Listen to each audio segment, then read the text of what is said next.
Çdo mëngjes në Shqipëri, dikush zgjohet. Dikush pushon së jetuari. Në një qytet ndizen dritat e policisë. Në një tjetër, heshtja mbulon një trup. Një krismë në mëngjes, një aksident në rrugë, një grindje që përfundon në tragjedi.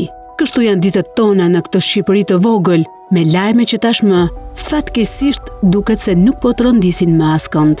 Një automjet në Shkodër ka shpërthyer një ngjarje e rëndë është raportuar. Vetëm ditët e fundit, vendi është rënditur nga disa ngjarje të rënda. Në Durrës, djali vret baba në tavolinën e bukës. Mbeti viktime sulmit nga i biri 25 vjeçar.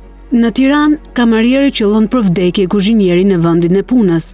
Konflikti në punë mes një kuzhinieri dhe një picieri u shndërrua në krim. Në Berat, një turist vritet se nuk paguan xhiron mbi kal. U vra në Berat po me thik nga 64 vjeçari. Në Vlorë, një 17 vjeçar përplaset për vdekje ndërsa familjarët ngrejnë akuza. Por nuk arriti të kthehej në shtëpi ku e prisnin. Punonte kamarier, vinte nga puna dhe vjen puna tjetri e vret. Në Shkodër shpërthen tritoli në një makinë ku një 38 vjeçar është plagosur rënd. Po ndiste makinën kur ajo shpërtheu më një herë. Në vendin ku jeta vlen sa një fjalë e keq kuptuar, ku një debat shndërrohet në vrasje, ku zemërimi është më i shpejtë se mendimi, këtu dhuna nuk është më rastësi. Është pjesë e zakonit ton të përditshëm. Fëmijët rriten duke parë lajme që flasin për vdekje. Të rinjt shohin dhunën si mënyrë mbijetese. Të rriturit janë lodhur nga frika, nga padrejtësia, nga heshtja. Kështu dita kalon, një tjetër jetë humbet, një tjetër nën qan, një tjetër emër shtohet në listën e kronikës së zezë. Por fatkeqësisht duket se askush s'pyet më përse.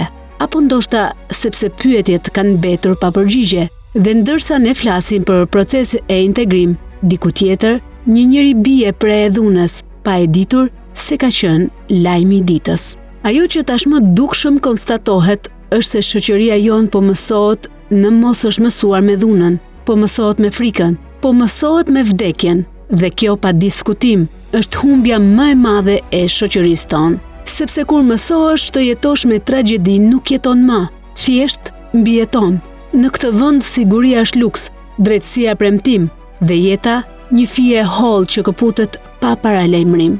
Dhe tragjedia më e madhe nuk është ajo që ndodh çdo ditë, por ajo që nuk na prek më.